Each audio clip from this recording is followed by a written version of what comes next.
그리고 미국이 우리나라를 G7 모임에 이제 넣겠다고 했어요. 네, 맞습니다. 이 트럼프 대통령이 시대에 뒤처진 국가들의 모임이다라고까지 얘기를 했는데 대신 이 G7에 그 4개 국가를 더 포함시키자 이렇게 제안을 했어요. 예. 그러니까 이 4개 국가가 이 러시아, 인도, 호주 그리고 우리나라인데 이렇게 되면 이 사실상 이제 선진국들의 모임이라는 G7이 이 G11으로 개편되는 거 아니냐. 그렇죠. 그래서 우리나라도 이제 뭐 그 최대 선진국 그 대열에 이제 낀 거 아니냐 좀 이런 얘기들이 나오고 있습니다. 그래서 뭐 한편에서는 뭐 국가 위상을 높일 수 있는 좋은 기회다라고는 얘기는 하고 있지만 하지만 지금 다른 한편에서는 혹시 미국에서 이제 중국을 견제하기 위해서 좀 우리나라를 이용하려는 거 아니냐 네. 좀 이런 해석도 나오고 있습니다. 우리 어떻게 해요? 참여해야 돼요? 말아야 돼요? 최일구의 허리케인 라디오.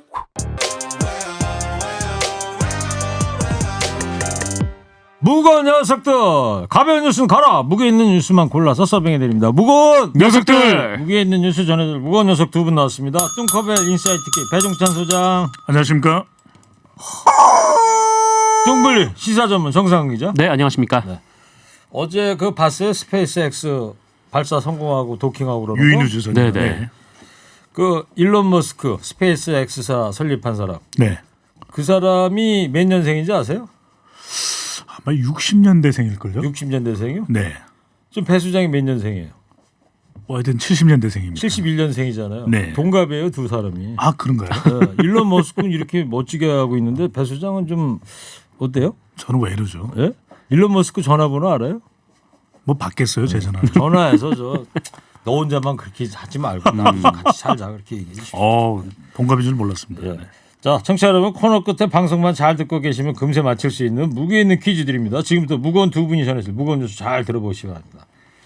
첫 번째 뭐 미국의 이야기 안 할 수가 없습니다. 아메리카 버닝입니다 지금. 네. 흑인 인종차별 시위가 지금 몇 개 도시에 몇 개 지역으로 나와 있어요. 지금 언론 보도에 따르면 이 현지 시각으로 30일 이뤄진 시위인데요. 예. 최소 20여 개 주에 이 30여 개 도시에서 지금 벌어졌다라고 예. 합니다. 거의 미국 전역에서 벌어졌다라고 봐도 예. 네, 무방한데 지금 뭐 미국뿐만이 아니고요. 뭐 그날 베를린하고 런던 그리고 덴마크 등에서도 지금 인종차별을 반대하는 시위가 계속 이어지고 있고요. 뭐 당연한 얘기지만 이건 뭐 흑인 시위라고 부를 수 없는 게 뭐 인종차별에 반대하는 백인들 그리고 뭐 아시아계 사람들 그리고 이 히스패닉계 뭐 등등도 많이 나왔습니다. 네. 뭐 물론 뭐 일부에서는 뭐 방어와 약탈로 이어지고 있기도 한데 또 이로 인해서 또 한인 사회 피해가 발생하기도 했어요. 그래서 미니애폴리스 이 한인 점포 5곳이 재산상의 피해를 받고 로스앤젤레스 그 뉴욕 등 이 추가 피해가 좀 우려되고 있는 상황입니다. 네. 미국이 지금 삼각파도예요. 예. 코로나에다 실업자에다가 인종차별까지 해가지고 네. 이 I can't breathe 숨을 쉴 수가 없다. 네. 그 사망한 흑인 플로이드가 했던 그 외침을 지금 시위 구호로 쓰고 있지 않습니까? 이 발단이 된 게 이제 미니애폴리스 사건인데요. 플로이드죠. 네. 미네소타주의 미니애폴리스라고 하는 도시인데 불과 뭐 며칠 전입니다. 지난 5월 25일 백인 경찰이 무장하지 않았죠. 저항하지 않은 상태의 흑인 용의자입니다. 네. 조지 플로이드를 체포하던 중에 8분 46초 동안 무릎으로 목을 눌렀습니다. 그러니까 말이에요. 그래서 결과적으로 이제 질식사를 당했는데 이때 이제 플로이드가 숨을 쉴 수가 없다. 네. I can't breathe. 네. 그래서 지금 이게 이제 시위하고 있는 미국 시민들의 일종의 슬로건이 되고 있습니다. 티셔츠에도 그걸 이세가 그렇죠. 갖고 다니더라고요. 그래서 이것을 과잉 진압 및 살인 사건인데 문제는 이것이 이제 인종 갈등으로 과연 백인이었으면은 그렇게까지 8분 거의 9분 가까이 되는 시간을 목을 짓눌렀겠느냐. 제가 그거 보면서 다들 뭐 청취자분들 다 보셨겠습니다만 그 장면을 이종격 투기 선수도 있잖아요. 네. 그런 거 많이 하잖아요. 뭐 안밤을 아무리 숙달되고 훈련된 UFC 선수라 하더라도 네네. 그 상태가 되면 위험에 빠질 것 같던데. 바로 그렇죠. 경기를 끝내버리죠. 그죠? 네. 네. 게다가 이 관련된 경찰의 행위에 대해서 하등 법적으로 문제가 없다. 이런 발언까지 하는 지방자치단체장까지 나오면서 미국 전역으로 이제 확산이 되고 있는데 기억나는 것이 1992년이지 않습니까? 예. 바로 LA에서의 로드니 킹 사건인데 우리 교민들에게 자칫 화가 가는 거 아닌가 또 피해가 있는 건 아닌가 이런 걱정도 됩니다. 네. 자, 미네소타 주지사도 그렇고 경찰들 또 백인들도 인종차별에 항의하는 무릎 꿇기를 하고 있더라고요. 네, 그렇습니다. 이 사건에 발달이 된 것이 미국의 백인 경찰이기도 하지만 지금 이 미국 전역의 경찰들이 뭐 이와 관련해서 이제 인종차별에 반대하는 이 무릎 꿇기를 해서 이 SNS에 올리는 그런 시위 동참을 하고 있습니다. 네. 근데 이 무릎 꿇기라는 게 지난 2016년에 처음으로 등장을 했는데요. 미국의 이제 그 프로 미식 축구 리그 여기에 맞아요. 이제 선수인 콜린 캐퍼닉이라는 선수가 처음으로 했습니다. 흑인 아버지 그리고 백인 어머니 사이에서 태어난 선수인데 2016년 8월에 그 미국 국가가 연주가 될 때 이 국민 의례를 하는 대신에 한쪽 무릎을 꿇고 앉아 있는 그래서 이제 무릎 꿇기 최초가 됐어요. 그래서 예. 이때 당시 캐퍼닉은 그 미국 경찰의 총격으로 흑인이 잇따라 사망한 데 대한 항의 표시로 이런 일을 하면서 흑인과 유색인종을 탄압하는 나라의 국기에 존경을 표하기 위해 일어설 수 없었다 이렇게 얘기를 해서 이게 이제 인종차별에 반대하는 일종의 이제 상징이 됐습니다. 그리고 이제 뭐 그 미네소타 주지사라든가 뭐 미니애폴리스 시장 등 뭐 무릎 꿇긴 하진 않았지만 어쨌든 이 사건이 굉장히 좀 번져가자 좀 빠르게 좀 해결하기 위해서 이 과잉 진압 경찰관들을 바로 이제 해고를 하고 또 민시수습에 나서고 있는 상황입니다. 예, 무릎 꿇기 여러 번 중요합니다. 얘기하시네요. 네. 밑줄. 밑줄 많이 그어야 됩니다. 밑줄 무릎 쳐야 꿇죠. 차례니까 네네. 별은 몇 개예요? 별은 100개. 100개. 네. 중요하군요. 중요합니다. 자, 문제는 트럼프 대통령이 오히려 인종차별을 좀 부추기는 거 아니냐. 트위터로 막 그런 글을 날리고 있지 않습니까 지금? 상황이 참 쉽지는 않죠. 미국도 인종 갈등은 뭐 거슬러 올라가면 뭐 링컨 대통령 또 그 이전부터 계속해서 또 문제가 되어 왔던 부분이거든요. 언제 화약고가 터질 줄 모르는 것이 바로 인종 간의 갈등이기도 한데 그래서 미국에서는 좀 더 이 유색 인종에 대한 차별을 해소하기 위해서 뭐 이 어퍼머티브 액션 좀 더 소수자의 권익을 보호해줄 수 있는 제도도 마련하기도 했는데 트럼프 대통령이 좀 문제 해결을 해야 되는데 오히려 불을 붙인 그런 상황이 전개되고 있습니다. 유인 우주 왕복선 발사가 있었던 날 이제 나사를 찾았던 트럼프 대통령이 관련 연설을 했는데 네. 좀 이 내용들을 굳이 할 필요가 있었는지는 모르겠습니다.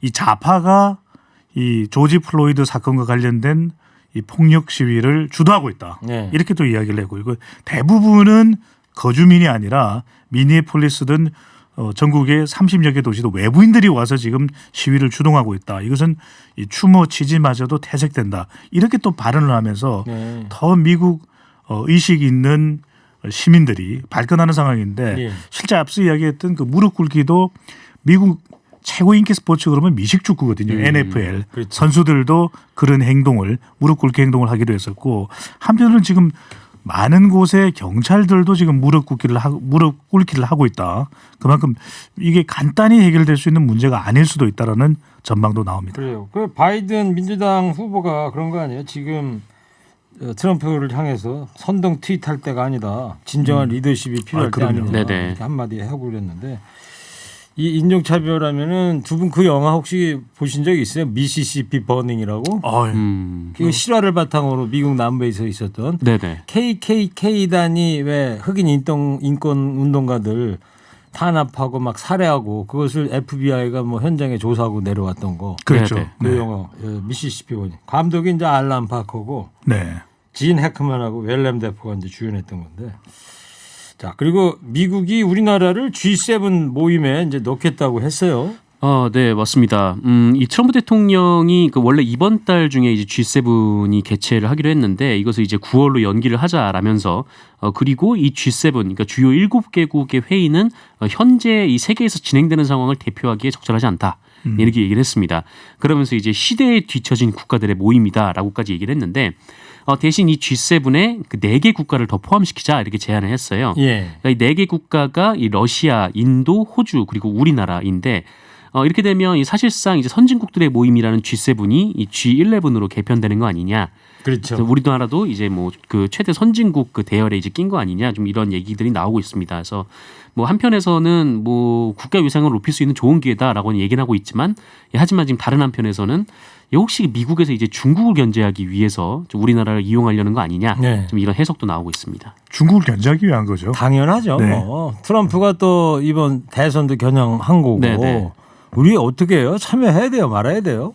미국에서 오라고 그러는데 이게 진짜 배 소장님 어떻게 생각하세요? 고래등 싸움에 새우 등 트질 수도 있으니까 네. 저는 우리 국익을 최우선해야 되고요. 네. 우리하고 중국과의 관계도 중요하거든요. 물론 미국과의 군사 안보적 동맹 관계 중요합니다. 하지만 중국과의 경제적 관계도 중요하기 때문에 저는 들러리를 설 이유는 없다. 우리의 입장을 분명히 하고 우리가 굳이 참여를 하지 않아도 되는 상황이면 네. 저는 중립적인 위치에서 우리의 이익을 최우선하는 것이 맞다고 봅니다. 광해군의 어떤 뭐 등거리 외교도 생각이 나고 그렇죠.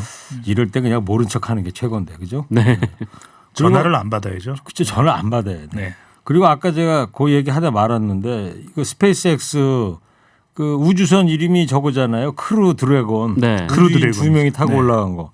그거 보다가 만약에 우리 무거운 녀석들 두 분이 타고 그게 올라가면 우주선이 올라갔을까? 못 올라가죠. 너무 무거워가지고. 네. 헤비 드래곤은 타야 올라가겠죠.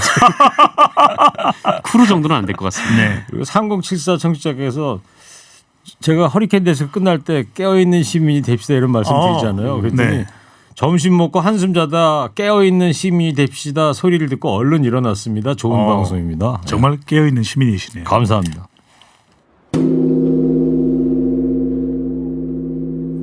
자, 국회 얘기해 보자고. 21대 이제 국회가 시작됐는데 원구성 이거 뭐 시작부터 제대로 안 되고 있어요. 네, 뭐 협상이 난항입니다. 뭐 민주당은 이 개원은 협상 대상이 아니다라고 얘기를 하면서 이놈 오는 금요일에, 그러니까 5일에 이 반드시 개원하겠다 이렇게 얘기를 하고 있는데 예. 바로 또 의장단도 선출하겠다 이렇게 얘기를 하고 있습니다. 그래서 이게 뭐 법으로 정해진 만큼 이게 협상 대상이 아니다라면서 이제 무조건 국회 문을 열겠다라는 건데 일단 내일 의원총회를 열고 임시회 소집 요구서를 이제 국회에 제출할 예정이라고 합니다. 네.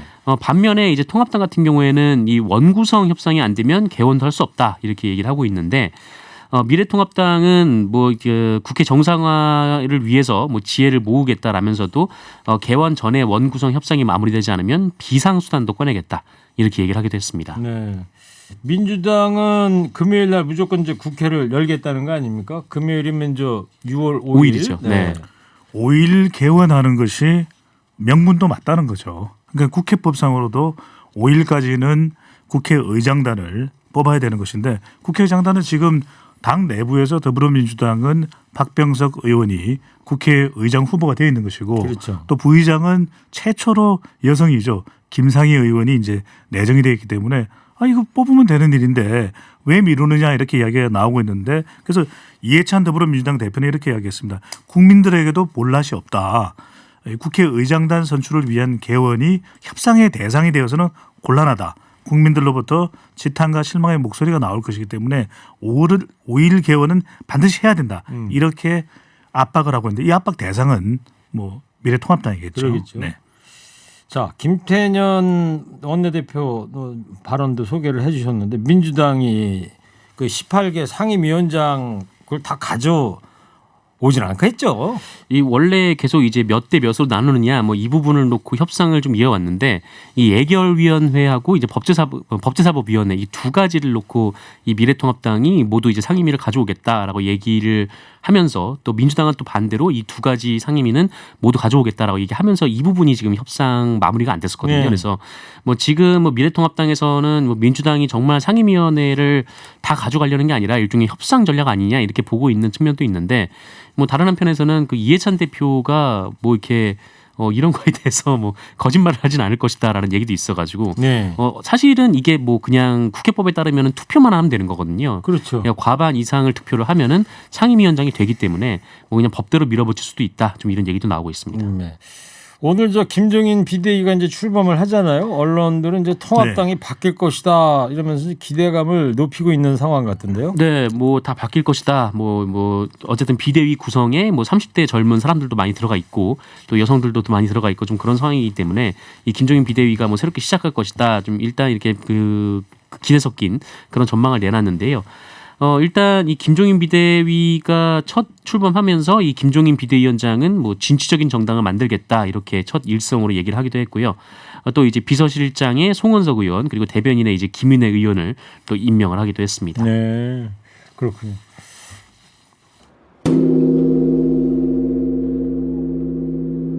저는 허리케인 라디오 앵커 DJ 최일구고요. 인사이트 K 배종찬 소장, 시사전문 정상근 기자 함께하고 있습니다. 지금 저희 스튜디오에 지금 달력이 있는데 네. 아직도 저 6월달 나오게 안 뜯어놨네. 저거 지난달 5월달도 제가 뜯었었거든요. 저 네. 방역을. 아무도 안 뜯어요. 저밖에 뜯는 사람이 있어요. 달력 관리를 최일구 앵커가 아니면 아무도 안 하는 것 같은데. 저 달력도 제가 연초에 갖다 걸었는데 네. 달력이 저 있는 거 모르는 거 아닙니까 그러면? 코로나19 얘기 좀 해보자고. 자, 지난 주말 상황은 어떻습니까? 그래도 뭐 크게 뭐 확산하지는 않고 약간 이제 소강 국면으로 접어든 거 아니에요? 그렇긴 한데 우려가 됩니다. 네. 네, 6월 첫째 날인데요. 이 중앙방역대책본부가 영시를 기준으로 발표한 걸 보면 35명.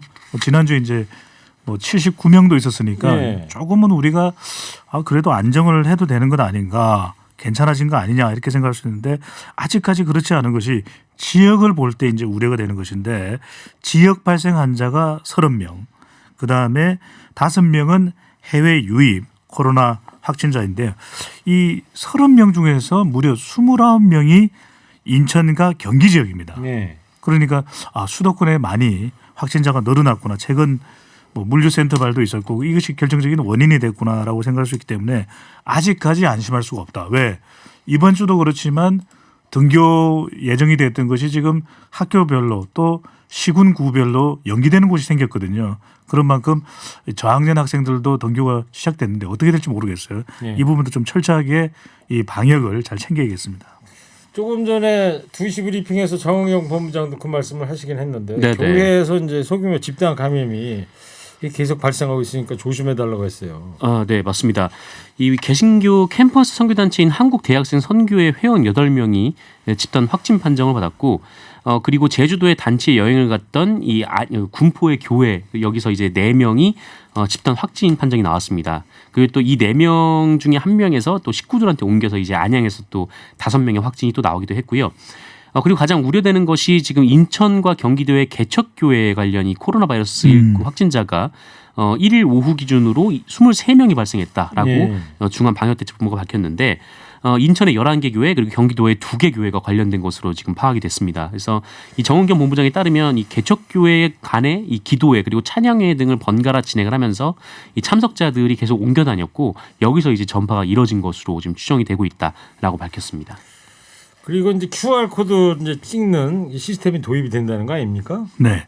이것이 이제 감염 경로를 확인하는 것이 얼마나 중요한가를 우리가 이태원 클럽발 사태가 났을 때 확인했지 않습니까? 그렇죠. 뭐 초반에는 한 2천여 명 가까이 만여 명 중에서 처음에는 뭐 3천 명 이상도 연락이 되지 않는 현상인데 이것이 뭐냐면 이 클럽을 출입을 할 때 지금은 집합 금지 명령이 내려졌습니다. 그런데 자신이 누구다 또 연락처를 적을 때 이것이 진짜가 아닌 경우가 많습니다. 예. 또 실제로 이 적지 않는 경우도 생기게 되고 그러다 보니까 오늘부터입니다. 6월 1일부터 오늘부터는 클럽 이게 개방이 돼 있는 클럽입니다. 노래방도 지금 가급적 가지 말라고 권고를 하고 있죠. 교회를 갈 때도 QR 코드입니다. 네. 개인의 신상 정보 연락처 이건 이제 개인의 익명으로서 개인이 어떤 사람인가라는 그 개인 정보가 노출되는 건 아닙니다. 네. 하지만 적어도 이 QR 코드에 해당되는 연락처만큼은 연결될 수 있도록 이 찍어야 되는 그런 절차가 이제 도입이 되는데 이걸 이른바 전자 출입 등록 네. QR 코드를 발생해서 교회를 출입하거나 노래방을 갈 때나 몇몇 지정된 장소를 가게 될 경우에는 반드시 QR 코드를 통해서 신상 등록을 해야 됩니다. 그 QR 코드라는 걸 정상근 기자 어떻게 휴대폰을 갖다 대면 어디 단말기가 있는 거예요? 맞습니다. 일단 뭐 어디 뭐 그 클럽 같은 데 가실 때 뭐 포털 사이트를 통해서 QR 코드를 발급을 받으셔야 돼요. 네. QR 코드를 먼저 발부를 받고 그다음에 다운을 받는다는 거예요, 그러면? 네, 맞습니다. 본인의 이제 생년월일 등을 입력을 하면 그 신원을 알 수 있는 QR 코드가 이제 다운로드가 받아지는데 네. 그 핸드폰을 들고 가서 입장을 할 때 한 번 딱 찍는 거죠. 그러면 그 클럽 그 앞에 예를 들어서 단말기 같은 게 있어서 네네. 우리 버스 탈 때 그 찍고 타는 하는 것처럼. 네. 근데 거기서 그걸 찍는다고 해서 신상 정보가 뜨진 않습니다. 그렇죠. 암호화돼서 보관이 되어 있다가 이 만약에 확진자가 발생을 하게 되면은 그 방역 본부만 그 그렇죠. 암호를 풀어서 어디에 누가 왔다 갔다 이 정도만 알 수 있도록. 그 일정 기간 보관하고 있다가 삭제한다는 거 아니에요? 당장? 네, 그렇죠. 네. 네. 계속 개인 정보가 있어야 예, 네, 맞습니다. 계속 보관하지는 않고 한 4주 이 정도로. 기본적으로는 이제 연락 정보를 알기 위한 것이죠. 네. 아까 일론 머스크 얘기했는데 마스크. 마스크. 네. 마스크 오늘부터 아무 때나 살 수 있다면서요? 네, 이 그동안 오부제로 운영이 되어 왔는데 그 오늘부터는 아무 때나 가서 살 수가 있습니다. 그리고 이 주민등록 등본만 가지고 가면은 네. 또 가족들 것도 이 대리 구매를 할 수 있는데 예. 여전히 일주일에 3개씩만 살 수가 있고요. 대신 18세 이하, 그러니까 유치원, 초중 고등학생들만 일주일에 5개를 살 수가 있습니다. 공적 마스크 얘기하는 거예요. 네네, 공적 마스크. 네.